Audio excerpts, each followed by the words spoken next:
Hola, ¿qué tal, queridos amigos, queridos hermanos que me escucháis? Bienvenidos de nuevo a este canal, Cristo viene. Hoy proseguiremos con el estudio de Apocalipsis y quiero que recordéis un poquito la primera lección donde yo os mostraba un diagrama donde veíamos los diferentes eventos apocalípticos. Bueno, pues en base a ese diagrama, hoy vamos a comenzar este tiempo para el Señor hablando del mensaje a las 7 iglesias. 7 iglesias que en la época en que Juan escribió Apocalipsis se encontraban en Asia. Como podéis ver en el siguiente mapa que os aparece ahora en la pantalla, el orden en el que Jesús dio el mensaje no es casualidad, porque geográficamente estas iglesias están una seguida de la otra según la Biblia nos lo dicta, según el mensaje del Señor fue dado a las iglesias. Y eso nos da la idea de orden, secuencia, recorrido. Y esa es una de las razones por las cuales algunos estudiosos, algunos teólogos, consideran que cada iglesia representa también una época de la historia de la iglesia. También es interesante notar que al final de cada mensaje a cada iglesia Jesús dice: el que tiene oído, oiga lo que el Espíritu dice a las iglesias. Nos lo dice 7 veces, dándonos a entender que debemos prestar especial atención, pues lo que se le dice a cada una es muy importante tomarlo en cuenta y administrarlo a nuestras vidas. A continuación, también verás en la pantalla un diagrama con fechas estimadas para cada época de la Iglesia. Estos años o fechas, por supuesto, no pretenden ser exactos, porque es muy difícil saber las fechas exactas.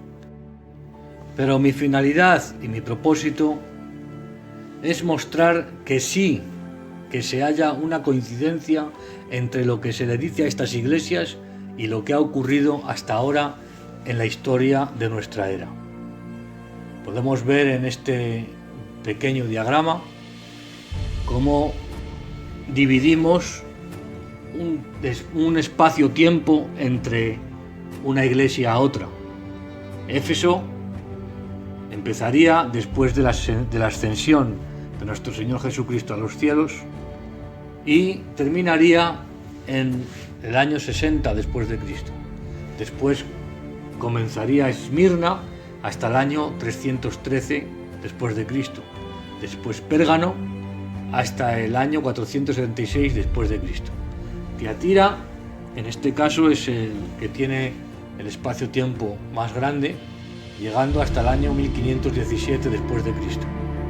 Después comenzaría Sardis hasta el año 1700 después de Cristo, Filadelfia hasta el año 1960 después de Cristo y después la Odisea, que los estudiosos y los teólogos dicen que es en la época según este mensaje, esta profecía del libro de Apocalipsis nos encontramos ahora. A este conjunto de iglesias, de las cuales tomamos en la actualidad mucho ejemplo por sus defectos y sus virtudes, las hemos llamado el sobrenombre de la iglesia primitiva. Y habiendo dicho esto, vamos a empezar nuestro mensaje con la primera iglesia, que en este caso es Éfeso.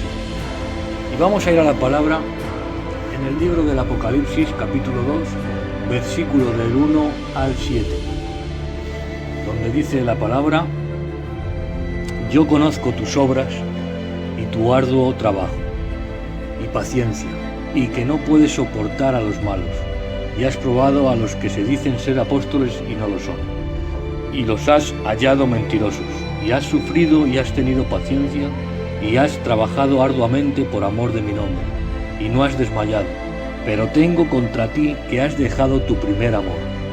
Recuerda, por tanto, de donde te has caído y arrepiéntete, y haz las primeras obras, pues si no, vendré pronto a ti y quitaré tu candelero de su lugar, si no te hubieres arrepentido. Pero tienes esto, que aborreces las obras de los nicolaitas, las cuales yo también aborrezco.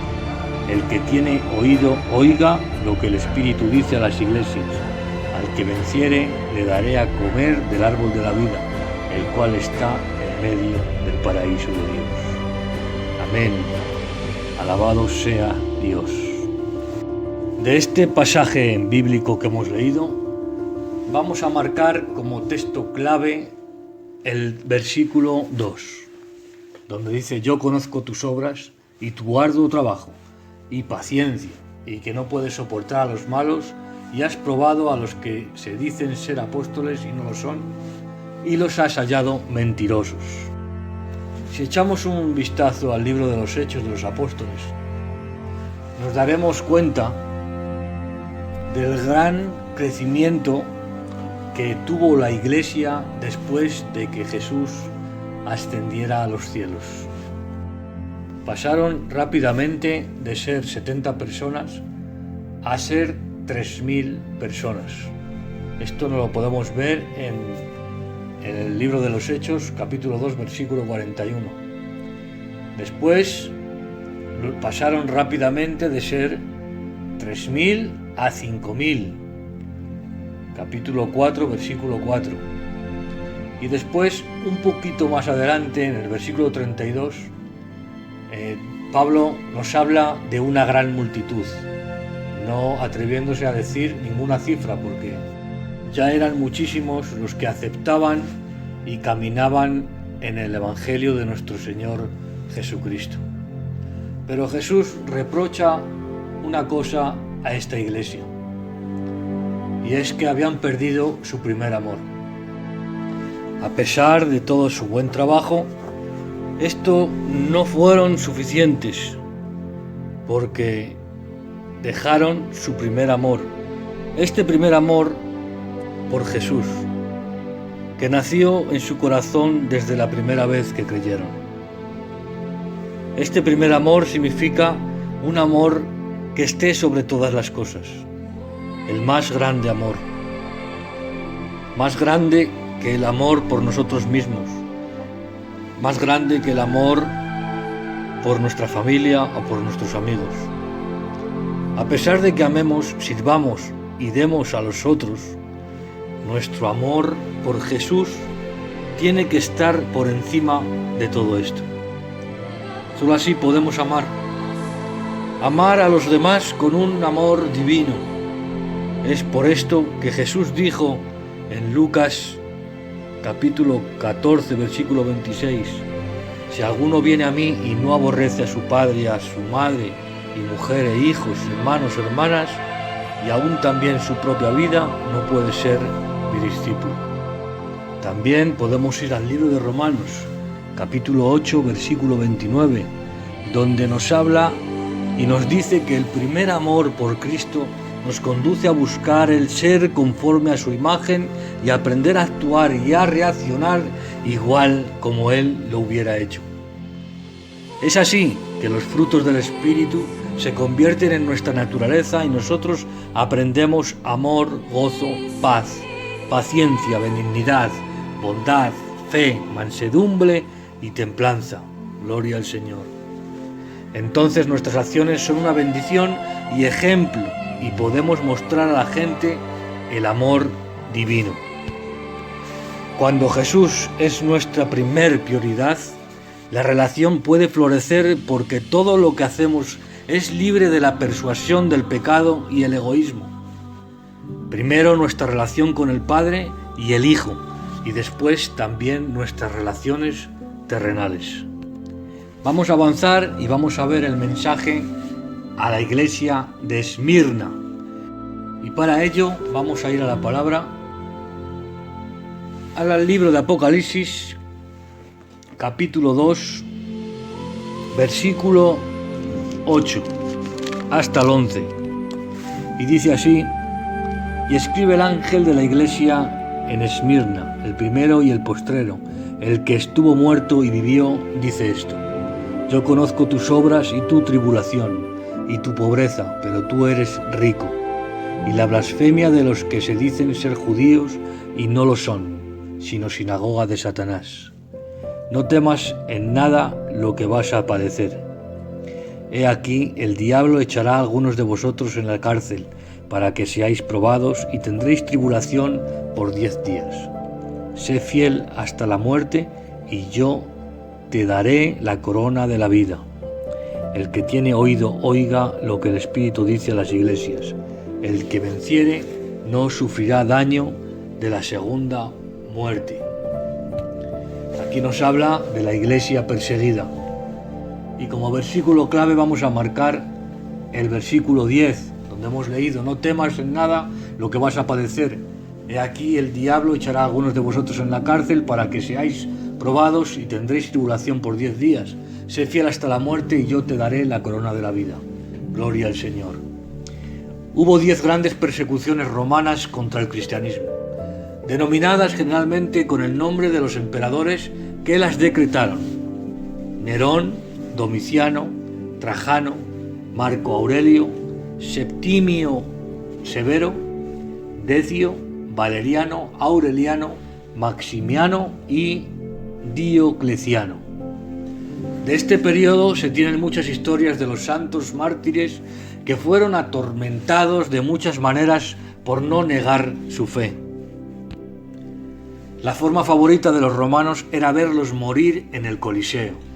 Curiosamente, mientras más los perseguían, la iglesia más se multiplicaba. Seguimos adelante con el mensaje a la iglesia en Pérgamo. Y para ello vamos a ir al capítulo 2 del Apocalipsis, versículo 12 al 17. Y dice así la palabra del Señor: escribe el ángel de la iglesia en Pérgamo, el que tiene la espada aguda de 2 filos, dice esto: yo conozco tus obras y donde moras, donde está el trono de Satanás, pero retienes mi nombre y no has renegado mi fe, ni aun en los días en que Antipas, mi testigo fiel, fue muerto entre vosotros, donde mora Satanás. Pero tengo unas pocas cosas contra ti, que tienes ahí a los que retienen la doctrina de Balaam, que enseñaba a Balac a poner tropiezo ante los hijos de Israel, a comer de cosas sacrificadas a los ídolos y a cometer fornicación. Por tanto, arrepiéntete, pues, si no vendré a ti pronto y pelearé contra ellos con la espada de mi boca. El que tiene oído, oiga lo que el Espíritu dice a las iglesias. Al que venciere daré de comer el maná escondido, y le daré una piedrecita blanca, y en la piedrecita escrito un nombre nuevo, el cual ninguno conoce sino aquel que lo recibe. Amén a su palabra. Aquí nos habla de la iglesia adúltera, y como texto clave escogeré el versículo 13.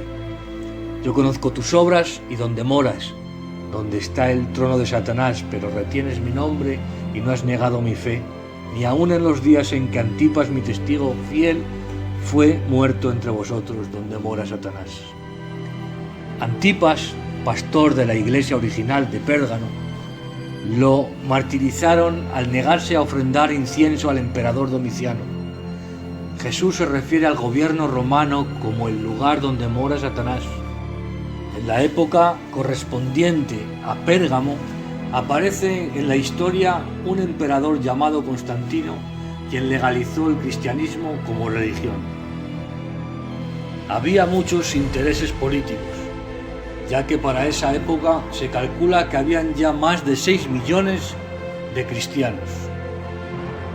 En el año 380 después de Cristo, el cristianismo se convirtió en religión oficial del Estado romano. Quiero que prestéis mucha atención a lo que ahora os voy a decir, porque esta unión de la Iglesia con el Estado trajo mucha corrupción. Emperadores como Constantino propiciaron la espiritualización de costumbres paganas de los romanos. De esta corrupta unión nace lo que hoy conocemos como la Iglesia Católica. Los cristianos verdaderos, los que no quisieron participar de ese movimiento político-religioso, fueron desacreditados y considerados herejes, fijaos. Pero nosotros los consideramos verdaderos héroes de la fe, porque sabemos que a través de las edades Dios siempre ha tenido un remanente fiel que lo honre y lo alabe. Amén. Pasamos al siguiente mensaje y ahora nos toca la iglesia Tiatira. Vamos a Apocalipsis, al capítulo 2, versículo 18 al 29. Escribe el ángel de la iglesia en Tiatira, el Hijo de Dios, el que tiene ojos como llama de fuego y pies semejantes al bronce bruñido, dice esto: Yo conozco tus obras y amor y fe y servicio a tu paciencia, y que tus obras postreras son más que las primeras, pero tengo unas cosas contra ti, que toleras que esa mujer Jezabel, que se dice profetisa, enseñe y seduzca a mis siervos a fornicar y a comer cosas sacrificadas a los ídolos, y les he dado tiempo para que se arrepientan, pero no quieren arrepentirse de su fornicación. He aquí yo lo arrojo en cama y en gran tribulación a los que con ella adulteran, si no se arrepienten de las obras de ella. Y a sus hijos heriré de muerte, y todas las iglesias sabrán que yo soy el que escudriña la mente y el corazón, y os daré a cada uno según vuestras obras. Pero a vosotros y a los demás que están en Tiatira, a cuantos no tienen esa doctrina y no han conocido lo que ellos llaman las profundidades de Satanás, yo os digo, no os impondré otra carga, pero lo que tenéis retenedlo hasta que yo venga. Al que venciere y guardare mis obras, hasta el fin yo le daré autoridad sobre las naciones, y las regirá con vara de hierro, y serán quebradas como vaso de alfarero, como yo también las he recibido de mi Padre. Y le daré la estrella de la mañana. El que tiene oído, oiga lo que el Espíritu dice a las iglesias. Aquí vemos la iglesia idólatra. Y como versículo clave he escogido el versículo 20, donde dice: pero tengo unas pocas cosas contra ti, que toleras a esa mujer Jezabel, que se dice profetisa, enseñe y seduzca a mis siervos a fornicar y a comer cosas sacrificadas a los ídolos. Amén a su palabra. Es en esta época de ocultismo que el catolicismo introduce en el mundo un sinfín de falsas doctrinas, como por ejemplo la adoración de imágenes, la veneración de santos, el celibato de sacerdotes y la prohibición de leer la Biblia. Vaya barbaridad. El poder político y económico que obtuvo la Iglesia Católica les permitió llevar a cabo la famosa Inquisición, que consistía en torturar hasta la muerte a todos aquellos que no estuvieran de acuerdo con las doctrinas católicas. De estos fueron miles los cristianos que murieron por causa del Señor. Esta es la Iglesia con el periodo más largo y su fin está marcado con la caída del Imperio Romano. Damos paso pues al mensaje a la iglesia de Sardis.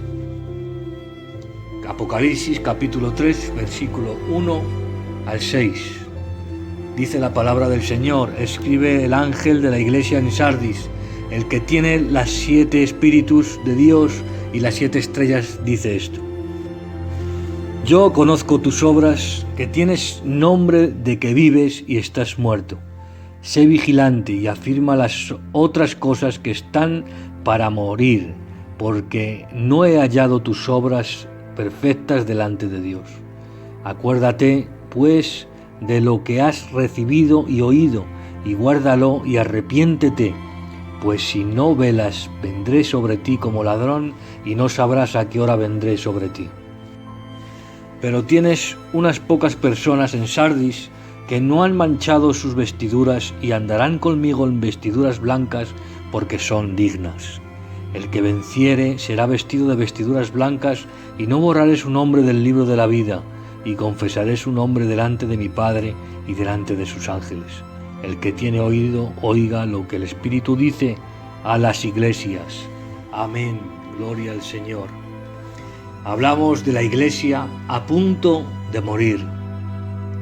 Y he elegido como versículo clave el 3, versículo 3 de este capítulo 3. Acuérdate pues de lo que has recibido y oído, y guárdalo y arrepiéntete, pues si no velas vendré sobre ti como ladrón, y no sabrás a qué hora vendré sobre ti. Amén. Es este el periodo que inicia lo que se conoce como la Reforma Protestante. Luego de un periodo tan largo de ocultismo con Tiatira, el Señor se encuentra una iglesia a punto de morir, por lo cual la llama a recordar su palabra. Es así que encontramos en este periodo la rebelión de líderes católicos como Martín Lutero, lo que trajo al mundo un despertar para que muchas personas volvieran a los cimientos de la palabra de Dios. También podemos mencionar que en el año 1532 se publica el primer himnario protestante, de forma que la gente tuviera más acceso a los cantos bíblicos. ¡Aleluya! En el año 1596, Casiodoro de Reina publica la traducción de la Biblia en español que lleva su nombre. Y gracias damos a Dios por ello. Seguimos para adelante. Iglesia Filadelfia. Este mensaje nos lo da el Señor en el libro de Apocalipsis, capítulo 3, versículo 7. Vamos a la palabra. 3, versículo 7. Escribe el ángel de la iglesia en Filadelfia. Esto dice el santo, el verdadero, el que tiene la llave de David, el que abre y ninguno cierra, y cierra y ninguno abre. Yo conozco tus obras, he aquí he puesto delante de ti una puerta abierta, la cual nadie puede cerrar, porque aunque tienes poca fuerza, has guardado mi palabra y no has negado mi nombre. He aquí yo entrego de la sinagoga de Satanás a los que se dicen ser judíos y no lo son, sino que mienten. He aquí yo haré que vengan y se postren a tus pies y reconozcan que yo te he amado. Por cuanto has guardado la palabra de mi paciencia, yo también te guardaré de la hora de la prueba que ha de venir sobre el mundo entero para probar a los que moran sobre la tierra. He aquí yo vengo pronto. Retén lo que tienes para que ninguno tome tu corona. Al que venciere, yo le haré columna en el templo de mi Dios y nunca más saldrá de allí. Y recibiré sobre él el nombre de mi Dios y el nombre de la ciudad de mi Dios, la nueva Jerusalén, la cual desciende del cielo de mi Dios, y a mi nombre nuevo. El que tiene oídos, oiga lo que el Espíritu dice a las iglesias. Gloria a su palabra. La iglesia misionera. Como texto clave he marcado el versículo 8. Yo conozco tus obras, he aquí he puesto delante de ti una puerta abierta, la cual nadie puede cerrar, porque aunque tienes poca fuerza, has ganado mi palabra y no has negado mi nombre. Amén. Gloria al Señor. En este periodo se produce un avivamiento mundial y un gran movimiento misionero de la mano de grandes hombres de Dios como John Wesley, Jonathan Edwards, Guillermo Carey, David Livingstone, Carlos Spurgeon y muchos otros. Podríamos decir que esta fue la época de oro del cristianismo. Y vamos ya finalizando y vamos al último mensaje, a la última iglesia, la iglesia de Laodicea. Y vamos al capítulo 3 del Apocalipsis, versículo 14.